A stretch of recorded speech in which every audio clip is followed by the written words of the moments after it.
not not giving a blanket answer. I'd have to review the particular licenses to see which people are requesting a license and seeing which businesses and where they're located at to be fair to all parties involved. I don't have a problem with awarding liquor license. However, I think everything in Ward 2 needs to be controlled. It seems as if we have more liquor license in our community, in our ward, than others. So I would look at them very closely, but I wouldn't deny liquor license if someone was well deserving of it.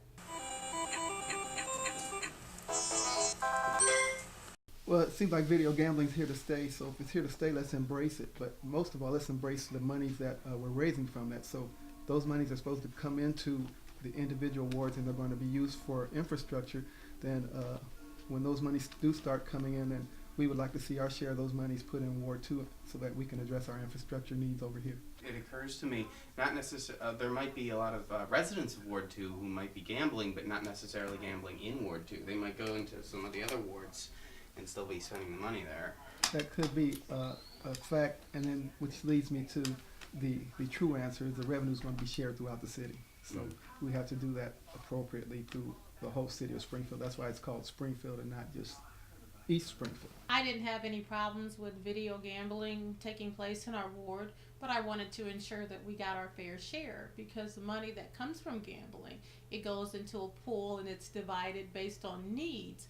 But if you have more video gambling facilities in Ward 2, I believe that we deserve more of the funds that come from video gambling per se.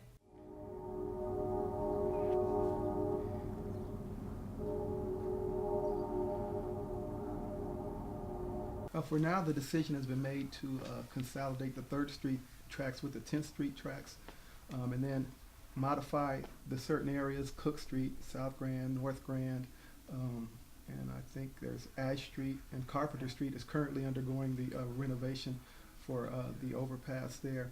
And then there's going to be 2 renovations on 19th Street tracks. So as you know, One of my reasons for being against it early on, and I still see it as a problem and a concern, it's going to segregate Ward 2 even more from the rest of the community. Medical services, both hospitals are on the opposite side of the tracks. So when an emergency occurs and someone in Ward 2 needs to get to the hospital, there's going to be a delay, or we're going to have to drive a little further to get to the hospital, to go down South Grand, to go down Cook Street and go underneath those viaducts.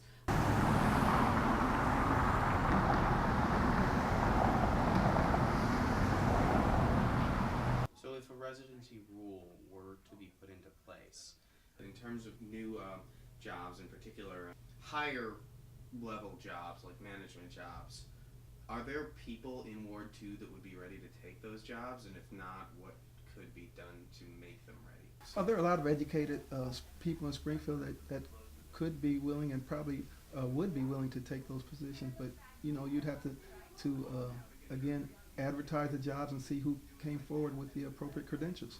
Yes, but what about Ward 2? Again, there are a lot of qualified candidates in Ward 2. I myself have 2 children that have graduated from college, and one is seeking a secondary degree, which she'll have in May. She's going to get her law degree. I have a daughter that has a degree in biological sciences and a minor in chemistry, who's currently driving to Decatur every day to work her job. She works 6 days a week. So if you want me to look within my family, I'm sure I could get you a couple of candidates, but there are a lot of educated people in Ward 2 that we could find to apply for particular jobs. Well, I believe that there are people in Ward 2, if they're given the opportunity, that are ready to take on those jobs. And we're not saying that we're expecting people to discriminate, because a lot of times you have to do recruitment. But I think if you just put the word out and ask for qualified people, we have all these wonderful concepts called Grow Your Own program.